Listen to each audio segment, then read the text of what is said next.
Hi, welcome back to Outdoor Gear and Skills. I just wanted to kind of talk about something that is a skill that's a little bit difficult, and that would be purging. And I'm kind of to the point where you can see all this stuff that I have here.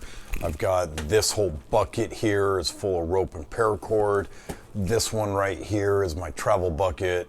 That's the one I usually take if I'm doing a road trip, driving somewhere, so that I've got paracord and food, just different things, so that I've got it in a bucket with a gamma lid so that I can just have some stuff with me easily and haul it off if, we have any problems with the vehicle or anything like that.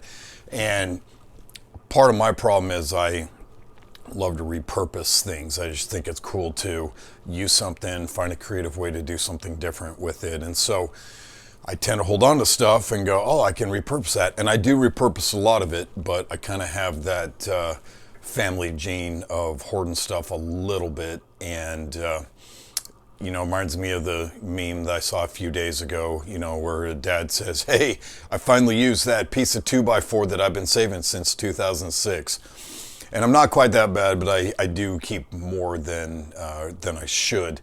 And I'm kind of in a point where it's time to downsize, time to purge. My youngest is graduating high school, and he's going to be leaving, later this summer. And we've got some decisions that we're trying to make, about what we do. And so, regardless of what the outcome of any of those choices are or how things unfold, it's really time that I kind of get rid of some stuff. And so the skill is kind of that flip side of, purging is the opposite, or the other side of the coin of using things, collecting things, that you need. We raised 4 kids, and so throughout the last 25 years, we've had cribs and beds and books and toys and clothes and diapers and all kinds of stuff. In fact, right here, this was a backpack that I got at a garage sale for $1. And I don't know if some of you are old enough, you may recognize this. My parents had this for us when we were young. And I knew the value of this, so I bought this thing for $1, and I've used it with my grandkids. I used it with my kids a little bit, but I just held on to it because it was never in the way, and I knew that I'd be able to use it, and it's been worth its weight in gold. I can still put my youngest grandson in this if we are going on a hike or going to Costco or something, and he isn't going to behave in the cart or whatever. I can put him in this, and he can look around, think it's great. So things like this, are kind of fueled part of my problem of, getting different things like that. And so I'm going to be going through and trying to figure out what I need to keep, what I need to get rid of. Some stuff is just, I straight won't need it anymore. I never needed it, or it may have been a good idea, or, something like on paper that maybe looked good. It never worked out, or it may be that I just have too many duplicates of the same thing.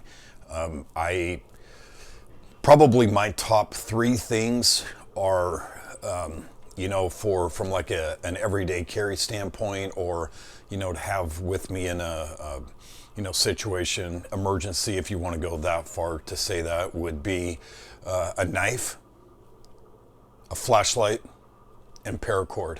And so I have paracord all over the place. I've got shanks of it I rolled up. I've got, the 50, 100-foot lengths. I did a video right here in my garage. I just used it yesterday, where I've got a 1,000-foot spool of paracord. And because of our cruise and everything, we finally took our Christmas tree down yesterday. So we put it in the box, and of course those boxes, they don't hold the Christmas tree very well.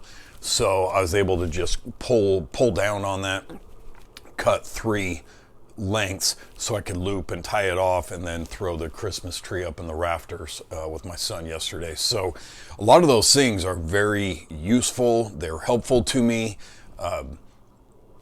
They're just kind of fun, in kind of a nerdy gear way. So I like doing that, but I have a lot of tools. We've got canning and all kinds of stuff over here and camping stuff. And so it's kind of to the point of, this is probably one of the biggest changes in the last 25 years for me and my wife, is to figure out what we're going to be doing going forward. And with that, what kind of stuff do we need? Do we need, probably not, do we need a 6-man tent anymore? Probably not. Maybe we need a small tent. I've got my Haven hammock tent, that I love being in. And so I've got some decisions on there. But I do want to kind of go through, as I'm starting to purge this stuff in the next month or so, and kind of do some follow-up videos so I can show you what I'm getting rid of, maybe why I grabbed it in the first place, what the thought process was, so that it will help you kind of evaluate your own gear, because your gear should really be personalized. Any video of any of us on YouTube saying, these are the essentials in your go bag, or these are, must have, or whatever, those are great, and that gives you a starting point, but it really should give you a starting point only, and then you need to adapt it for your personal needs, your whatever your climate is, wherever you live, where you go, the types of adventures you do. And so, kind of take that with, with that in mind, that any of these videos that I show you are just kind of my thoughts of why I do it. And I'm trying to show you why, to give you a basis to help build your own system of the things you have. Because I really believe if I am hiking, if I'm mountain biking, camping, if something happens to me and I get stuck, my primary objective, other than not die, is to move from miserable to uncomfortable. That's what I want to do. If I've got to be outside in the elements, here in Oregon, it could be rain, it could be wind, it could be the cold, it could be all of it. I want to move from miserable to uncomfortable, because I can handle uncomfortable for a night or two. I don't want to be miserable. And that's why I'm just such a gear nerd. It's just fun to me. I've liked it since I was, a teenager in the Boy Scouts in Northern California. So I hope you'll stick with me. And if you have any comments about, purging or how you do it, because obviously a lot of this as humans, there's a lot of emotional baggage that we have with stuff. We may have a sentimental tie to it. We